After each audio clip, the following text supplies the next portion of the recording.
The beat on the beat.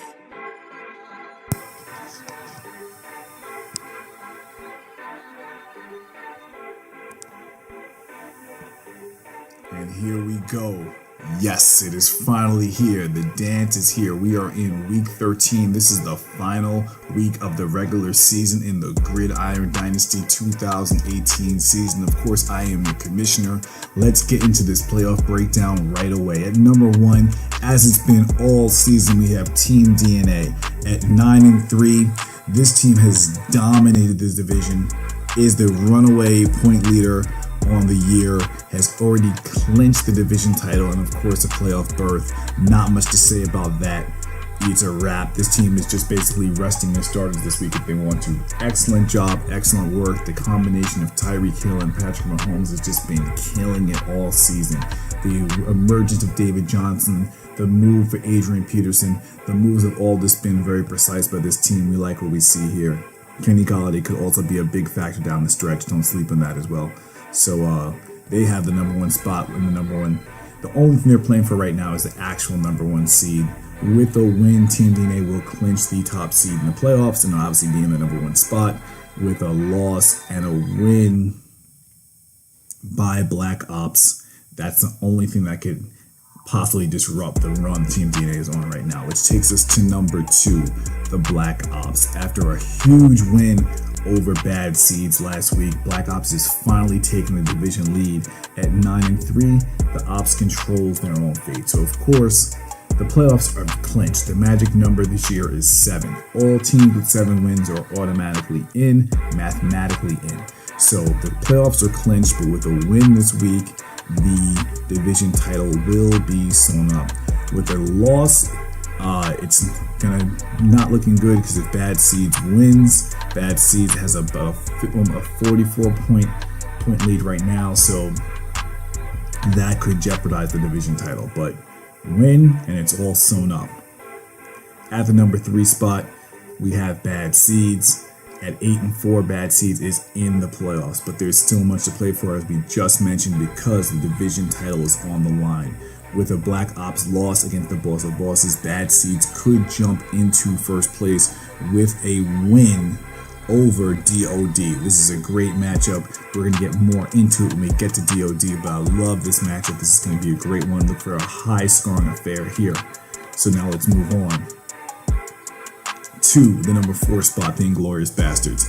Only the 4th team to clinch. We are in week 13. Only 4 teams have actually clinched a playoff berth. We've never seen action like this before. This is one of the tightest playoff races in Gridiron Dynasty's 15-year history.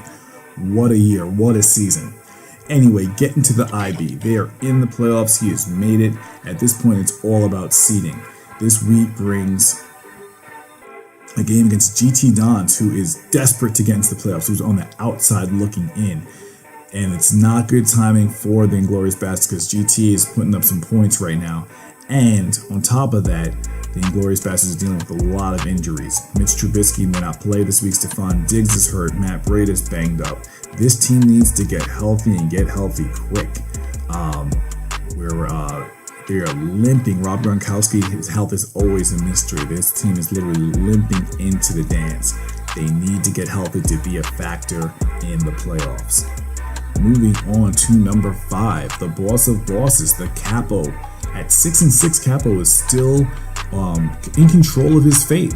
Win and you are in. You will make it to the dance, but that involves defeating the Black Ops. Yes, defeating yours truly. And this is going to be another great matchup.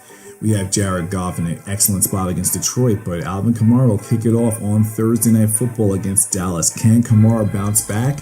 His performances have been very erratic and inconsistent in the last several weeks since the return of Mark Ingram, as well as the emergence of Drew Brees as an MVP candidate this year. Alshon Jeffrey is getting healthy. T.Y. Hilton is dealing with a slight injury, and we'll have to deal with Jalen Ramsey, but we love the matchup of Antonio Brown, even though he's going to go against some tough matchups in the Chargers' defensive backfield. He should dominate. Also like Titans D against the Jets, of course, that's a sleeper. We do like, though, the Black Ops with Deshaun Watson at Cleveland. Saquon Barkley has shown he will explode at any moment against anyone. He could go nuclear.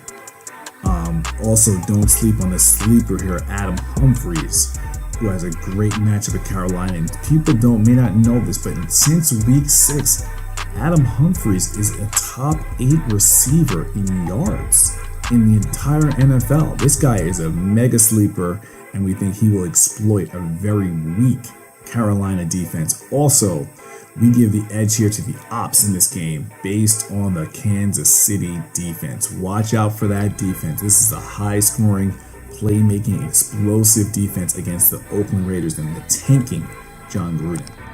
Advantage, ops. Moving on to number 6, we got P-Unit. P-Unit. And P-Unit, again, at 6-6, is also in a battle. Unlike the boss, he does not control the tiebreakers. We didn't mention that Boss of Boss has the most points of all the bubble teams. P-Unit has 1,256 points, which puts him in a good position, but not in complete control of his fate. He has got to win. If he wins, he's in, but that's going to have to come against Team DNA. Yes, it's a brotherly battle in Week 13, and this is going to be a tough one because we know we have Patrick Mahomes and Tyreek Hill against those aforementioned Raiders. The Raiders, who are straight trash garbage. So it could be some big-time explosive points from DNA. On the flip side, we really love Phillip Rivers in a shootout against Ben Roethlisberger in Pittsburgh. And Christian McCaffrey has just come alive. He has fulfilled all the hype in the second half of this season. The dude is explosive. He's getting the ball probably 20 to 30 touches per game. And, that Carolina offense is a sleeper offense. They have a lot of playmakers. They're like a light version of Kansas City in terms of the amount of playmakers they put on the field, and Christian McCaffrey leads them all. We love the matchup against Tampa Bay, who's just the most generous team in fantasy right now. Same thing goes for DJ Moore against that Tampa Bay team. And we also like the Packers D. This is going to be a tough one, though. We got to go with DNA and side with this one. Unit had a chance for the upset, but we think DNA might be too strong in this matchup, and Unit will have to rely on a tiebreaker.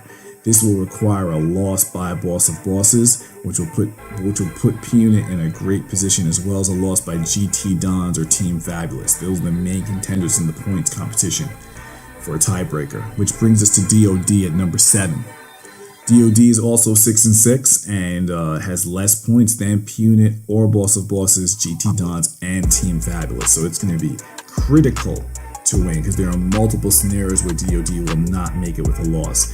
Unfortunately, DOD has to go against bad seeds, so it's going to get another uphill battle. But we love Cam Newton in this matchup against Tampa Bay. As we mentioned, Tampa Bay is just a ridiculously sieve of a defense, porous and just horrible. So that should be a good matchup. Kareem Hunt will also go off against Oakland. He's been a revelation in the second half of the season. And Amari Cooper on Thursday night. This should set the tone for this game. If Amari Cooper can do what he did on Thanksgiving, this will be a good game. So we have this one even. We have it even, and DOD has his back to the wall. Will he pull it out? Stay tuned.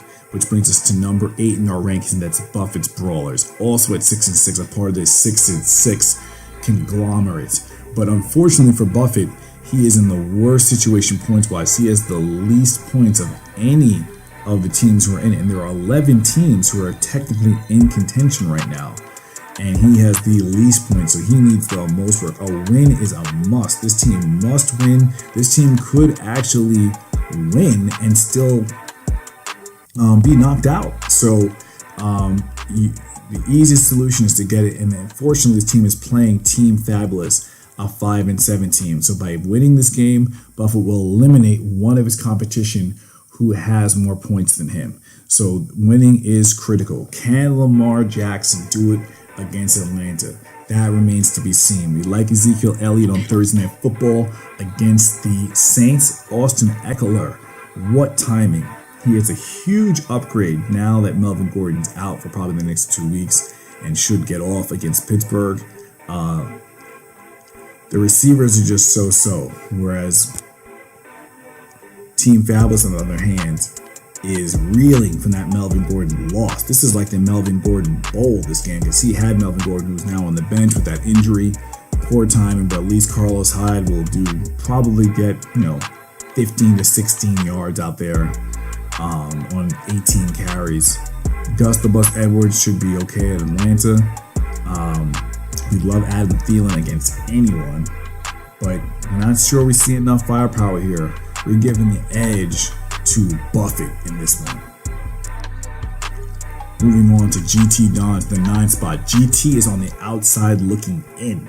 He is trying to crack into that top 8 to make the dance. And it's going to take a victory over the Inglorious Bastards. Fortunately for GT, this team is putting up points right now. This team is looking like a dark horse. Russell Wilson against San Francisco, dangerous. Nick Chubb is just sick and will probably play very well against Houston, who doesn't have the best run D in the world. Todd Gurley is going to demolish Detroit. We also like Tyler Lockett's matchup. Mike Evans against Carolina. The matchups here are just phenomenal. So we see some big points coming out of here, and we're predicting a GT win in this one. And GT, fortunately, has a point advantage over all of the bubble teams except for Boss of Bosses. So should P Unit, DOD, Buffett lose, or even if they lose and slip, because GT's at 5-7. If they slip, any of those 6-6 teams slip except for Boss, they will be leapfrogged by GT if GT can pull out the win. Stay tuned. Number 10, we have Team Fabulous. We already went over Fab's matchup here. We think that Fab is at 5-7. Fortunately for Fab, he has tiebreaker superiority over P Unit, DOD, and Buffett. So this team is not in the worst position. They can really get some traction. So a win could really set the tone to actually make something happen, and knocking it's possible. So beating Buffett would be critical because DOD already has the point advantage. So he would easily leapfrog Buffett with a win to try and claim a playoff spot. So it's going to take some work. It's going to take a lot of losses, but it could happen. Certainly what would help, losses by P Unit, losses by DOD, and obviously beating Buffett would allow Fabulous to enter. So it's going to take some help and some work, but it could be done. And finally, we have Sugar Graham in the 11th spot. With 1,192 points, Sugar Graham is in desperate situation. The only bubble team Sugar has more points than is Buffett's Brawlers at 5-7. He needs a ton of help and would need P Unit to lose, DOD, Buffett, GT, a ton of teams to lose. But in Sugar's favor, unlike every other team, he plays Job, so it's basically a bye week. It is a bye week for Sugar, so you can put that win in the books. It will be imperative for Sugar to put up a lot of points. Bench moves, roster moves will be critical because you need to maximize your points, and hopefully that will help because this is an easy, super easy win against the atrocious, trash, garbage Job. So Sugar could be in good shape. Stay tuned on that one. And that concludes our rankings. So, it's going to be a great playoffs. I'm really excited. The Grid has had a phenomenal season. This is going to be one of the most exciting photo finishes for the dance in league history. Congrats to all the teams who are in contention. Set your lineups right, do your research, and I'll see you on the Grid.